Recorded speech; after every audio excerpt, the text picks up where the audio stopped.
All right, so we are dipping into some wiring today.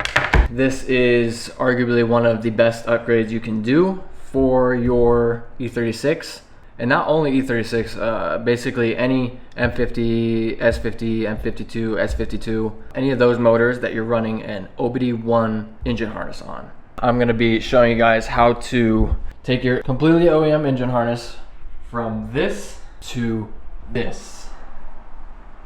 I try to really give it that motorsport look.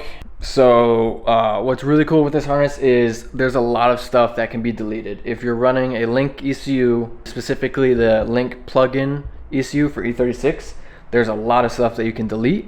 You know, you can add in switches for anti-lag, rolling anti-lag, those kind of things. You can also add in boost control, extra sensors. So this specific harness that I have here, this is for an E82 1 Series drift car with an M50 in it.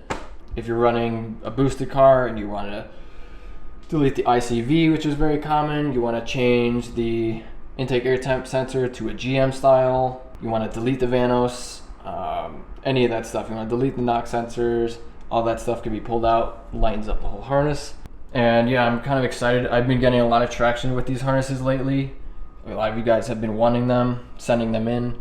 And you have this harness in that car, doesn't matter if it's E36, doesn't matter if it's an FRS, whatever you have. If you're using the OEM harness, let me know and I can get you set up with a nice, proper, functional OEM harness that not just looks good, but functions well. All right, starting to look like a little bit of a rat's nest, but it's okay. It's gonna be a lot nicer when it's done. This is all that's kind of left in here. There will be some things that will be added back.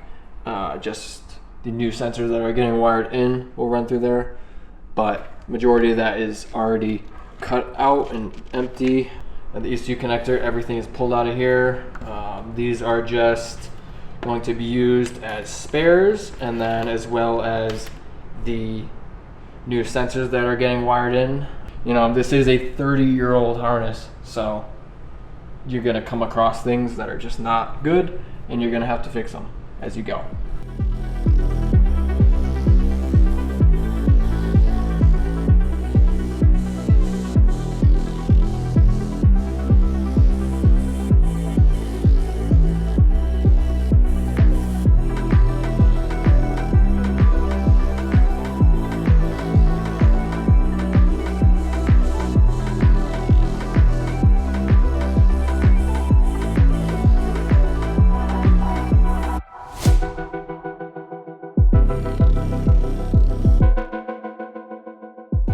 All right, we got the whole harness all finalized. For an OEM harness, I would say this is pretty top notch. Here's actually the whole, there's some paper towels in there just because these harnesses are still pretty dirty, even though people try to clean them and send them to me. There's still a lot of dirt that I have to clean off, but 90% of this box is wire that you do not need. Diag plug, MAP sensor, connectors are down there. That's just trash with all the unnecessary stuff that's weeded out of the harness. So we'll work our way through the harness, starting at the ECU connector.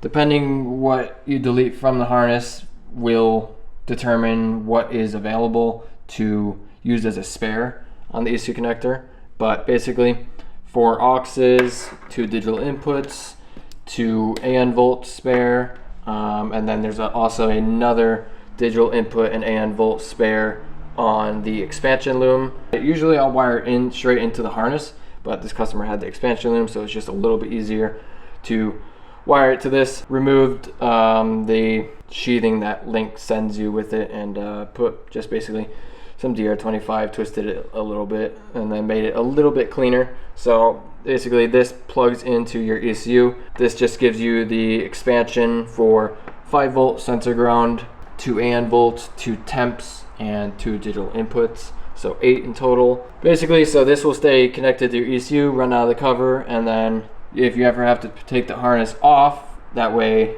you can just simply unplug the ECU and unplug this 6 pin right here, and that's it. There's no extra stuff that's like hardwired, that's gonna make it difficult to remove this kind of stuff. Have the boost control solenoid connection right here, and you can see there's a piece of ATUM that shrinks down nicely on that, so that seals it pretty well. And then ignition coils, you already know, B58 ignition coils, new ground wire, completely new ground wire, and ring terminal. Keeping the OEM injector connectors, piece of ATUM shrinks down beautifully onto that, so give it a little more seal, keeping out any dirt, debris, oil. But everything gets sealed, either SCL or ATUM, ICV, rubber boot on that because ICV needs to do a tight turn, whereas if you have this solid section of SCL here, it won't really allow you to get that turn, so keeping the rubber OEM boot is going to be best there, and then just sealing it in the back. Same thing with ECT, having that on the head right there, getting that 90 out of the boot is needed, sealed as well. You know, anything with a rubber boot that's OEM, I will just seal it. Air temp is just extended to a GM intake air temp, oil pressure / temp connector here. Surface looped on those just because there's not really enough surface area on this connector to get a rubber boot on it to have it stay. So that is potentially something that I'm going to try and work on, to get a back shell, like a plastic back shell that will like kind of slip over that and lock into place. Try to have that like 3D printed or something. Same thing with TPS, that's on the throttle body.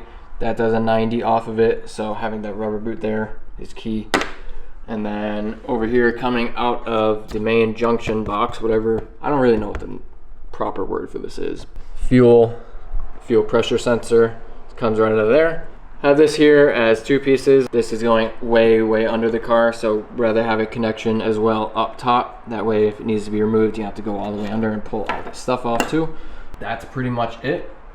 Everything's pretty simplified here, cleaned up. Only 2 relays now. You know, delete a lot of everything in the X20 that you don't need anymore. I will be linking it down in the description. My website, specmsw.com, Spec Motorsport Wiring. If you guys are interested in this harness, or if you want a fully custom mil-spec harness for whatever you got, it doesn't have to be M50. You know, if it's JZ, if it's a rotary, anything, let me know. I can get you taken care of. I think it's probably arguably one of the best upgrades you can do, especially if you're turbo and you're just looking for more reliability and functionality out of your harness. I think this is a very good option. So with all that, hopefully you learned something, hope you enjoyed it, and I'll see you in the next video.